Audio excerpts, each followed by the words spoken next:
Bonjour à toutes et à tous et bienvenue à votre matinale revue de presse sur M241 TV, la web télévision. À la une de l'Union ce matin du 3 juin 2019, le quotidien national revient sur l'accident d'hier. À l'aube sur le boulevard Léomba, 4 morts, c'est le titre que l'on peut lire, développé avec plus de précision à la page 9 de votre journal.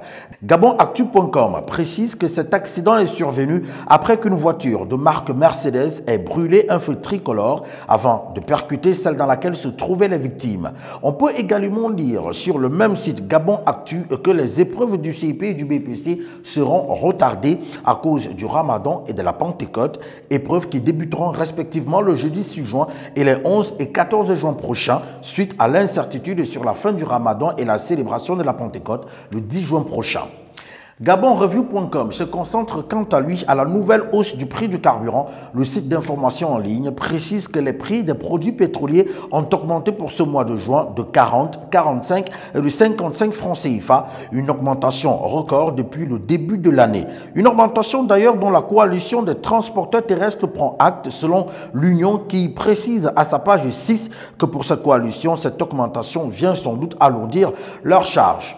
Média241.com revient sur l'affaire Kevazingo Gate qui connaît des rebondissements chaque jour un peu plus. Le site d'information en ligne nous annonce que 30 nouveaux conteneurs ont été retrouvés dans le périmètre de la commune de Vendo. Une information d'ailleurs confirmée par le procureur de la République, Olivier Nzaou, pour qui cela est dû à l'efficacité des officiers de la police judiciaire.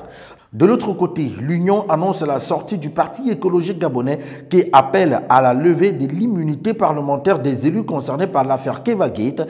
Pour cette formation politique, il est impératif de le faire afin de traquer jusqu'à leur dernier retranchement les auteurs connus ou tapis dans l'ombre de ce scandale Kevagate.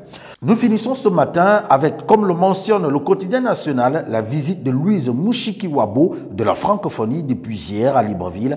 La secrétaire générale de l'OIF s'entretiendra avec le chef de l'État Ali Bongo Ondimba à l'occasion de sa première visite en terre gabonaise depuis son élection en octobre dernier.